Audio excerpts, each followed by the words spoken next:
And welcome, my mothers, fuckers, and esteemed bastards. Now, I would like to borrow y'all for a moment in this beginning segment, and then we can get into the podfic.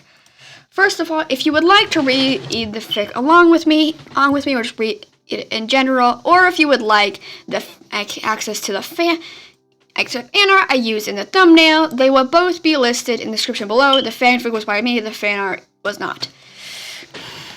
And also, for a while, I've been racking my brain to figure out what I will put in the background of this video, since the visuals aren't really that important.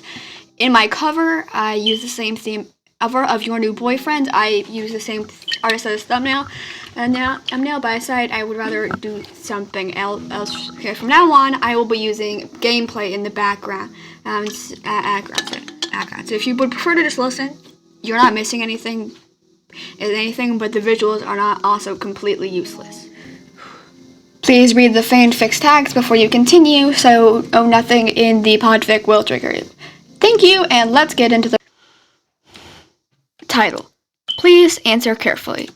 Authored by Fiascophobia. Summary. Missed me because I really missed you.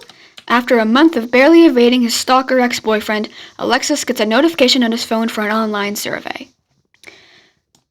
To say that Alex has had a rough month would be an understatement. It started out inconspicuously with him noticing his now ex-boyfriend, Wilbur, hanging out around his house even after he supposedly left.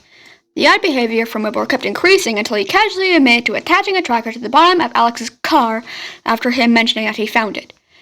Things only got worse when he finds out his boyfriend has been doing this stuff their entire relationship and for months beforehand. He admitted to orchestrating their entire relationship so he could own him, and apparently didn't expect the negative reaction he got. The breakup was ugly, to say the very least, and even though he hasn't seen Wilbur in a while, he can't shake this feeling that he's being watched. It doesn't exactly help that Wilbur has been spamming his emails with excuses and apologies that Alex has deemed bullshit, as they're always before or after pleas to take him back, and veiled threats against him and everything he knows. Wilbur insists that Alex's friends warning him about his boyfriend's weird, creepy behavior was them brainwashing him against Wilbur. They're not the ones who can barely be a few minutes without him. He hasn't read most of them, but the bits he has read range from infuriating to terrifying. Even more so that the cops won't do jack shit no matter how much Alex pushes him. Every so often, Wilbur tries calling and gets a new fake number blocked again. He still fucking calls. You would think the restraining order of Alex's file would actually do something. One night, Alex is, once again, on his phone when he's supposed to be sleeping. His eye is drawn to a notification. Some sort of survey? Why not? He hasn't heard of notification surveys, but it should be fine. Just the generic financial work questions to fill his time, then he can move on with his night and hopefully be able to properly fall asleep with no nightmares attached. One tab and he's on a plain white page labeled instructions. Like everyone has to take one of these things enough times to know the gist. He skimmed the instructions over, mumbling what he deemed the most important bits. Generic thank you, 5 to 10 minutes, please answer carefully, okay. He punctuated the okay with a tab of the arrow. Red in comparison to the pure white background and black text in addition to the black box outline is surrounded by. The first question was about what Alex expected, though not exactly. Which of the following internet-enabled devices do you currently own? He reads it aloud, working up a brow but shrugging it off. The worst thing this could be is a waste of time. It's not like he has anything better to do. He selected all but the final box labeled other.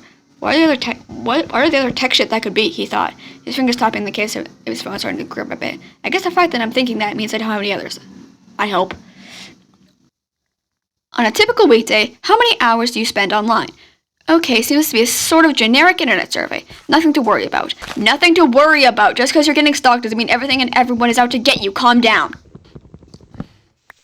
Alex clears his throat to distract from the brief outburst that he didn't realize he acted and vocalized out loud. Between his job, online stuff for school, and general faffing about 12 seems about right. It's probably generous in one direction or the other, but what the motherfucking ever. On a typical day, how long does it take you to get to work-related emails or messages? Taking school and work emails into account, he would typically respond by the end of the week. The next question made that weird feeling of dread come back, and he wasn't sure why. On a typical day, how long does it take you to answer non-work related emails or messages? Non-work emails? He's not sure if he uses his email for anything besides work, and he doesn't respond to non-work emails he gets, so he guess he'd stick to answering for messages that don't have anything to do with work, and go with by the end of the day. Personal stuff is important, but the guy gets busy sometimes and can't always respond right away, and sometimes he forgets. Then why won't you respond to mine? A shiver trailed up Alex's spine at the words appearing one by one. Don't tell me he has anything to do with this, he shuddered. But the question disappeared and was replaced within seconds. He rubbed his eyes. I must be seeing things. Come on, Alex. It's just a survey. Just some stupid data mining or generic internet shit, he said through shuddering breaths as he read out the new question. Have you ever pretended to be digitally unavailable in order to avoid communication with someone? Example, pretending your phone was dead. Hasn't everyone? He commented, selecting occasionally. How much attention do you pay to online surveillance and digital tracking? Well, ever since the incident earlier this month, a great deal seemed out to him. Have you ever felt like you were being watched? Oh, I'm being watched right now. What? The site moves on to the next question on its own. I'm being watched right now are selected. Alex imminently peeks out of the blinds of his apartment. A silhouette looked out of the trees on the other end of the road. He shoots for his kitchen, and he takes the largest knife he can find from the block in fumbling hands. He hears his phone buzzing impatiently back in his room, as well as someone knocking on the window somewhere else outside the house. God, I hope he's not in the house. He uses his idea of the alternative to him pounding on the window from the outside. As he slinks back into his bedroom, locking the door behind him, someone starts reading out the next question in an eerie AI voice alongside heavy breathing and the sounds of repeated calls. He's still fucking calling. A string of strongly disagree to strongly agree questions. Alex isn't even sure why he was still doing the stupid survey. It's not like he trusts the cop to do anything, so maybe this is just blind hope for answers. I have a phone within reach at all times. Agree. Alex tightens his shaking grip on the blade in hand, likely to slit the skin if he shimmied his fingers even just a bit higher. All my windows are locked. Strongly agree. Thud on glass. I can recognize my neighbors' faces. Agree. A thud on wood over and over, like he's cracking the wood out of Alex's skull open to pour out his brains. I feel safe within my home. Strongly disagree. Usually he would, but not in a long, long while. He doesn't know if he ever will again. The front door's knob rattles. For quality control purposes, please select strongly agree for this question. Everyone deserves a second chance no matter what they've done. Strongly disagree. Not what you've done, asshole, Alex hisses. He knows what game Wilbur is trying to play, urging him to select strongly agree. He wants him to treat the stalking, the privacy invasions, the threats, the lying like water under the bridge, so he'll take him back and pretend like it's not happening. He was not expecting a human voice to come in response. Is that why I can't come home? The jostling of the doorknob gets harsher. The laughter from the same voice comes out just as desperate and whiny as the question. Don't ignore me, let me in, please, I love you! The door opens. Not the front door, the bedroom door. His eyes shoot to the silhouette in the hallway. There you are, darling. You couldn't get to the door, so I just let myself in. He's lying to himself about what he did, and he knows it. Missed me? Because I really missed you. He giggled like a lovesick schoolgirl. No, not in the fucking slightest, creep, Alex snorted in anger and fear. Wilbur's voice dropped into a condescending coo before he proceeded to speak as if he knew Alex's mind better than him. Oh, you don't mean that, love? Alex isn't sure if he's lying or if he's really that delusional and selfish that he can't see past what he wants and think about what. Alex falls back and trembles on the floor when he backs himself into a corner, pointing the kitchen blade at Wilbur and reaching for his phone. I'm not getting back with you. How many times do I have to say it? Look, if you leave now and never come back, I won't call the police. Shh, shh, shh, shh. Wilbur stifles his protest, nestling their noses together like Alex is the one that needs to be neutralized and not the one caressing his face with a knife.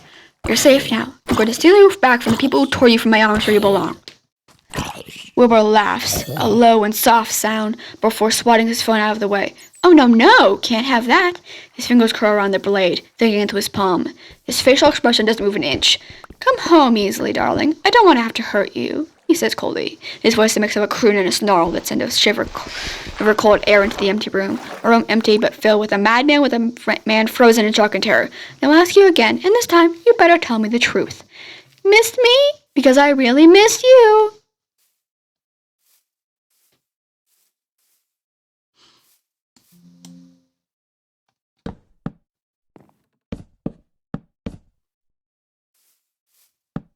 And with that, my first knocked over my fucking microphone. Anyway, with that, my first podfic is done. If you would like me to read the other specific fanfics, whether it be by other people or by myself, you can recommend them somewhere. Please, though, I would recommend and do not ask for ones that the authors are not comfortable with being read on YouTube, unless of course it is written by me. In this case, I don't really need my own permission. It should just don't cross any fanfic authors about. That's all I want to say. Anyways, with that done, I need to start getting into recording my Minecraft gameplay to put in the background of this video. Goodbye. Have the day you deserve.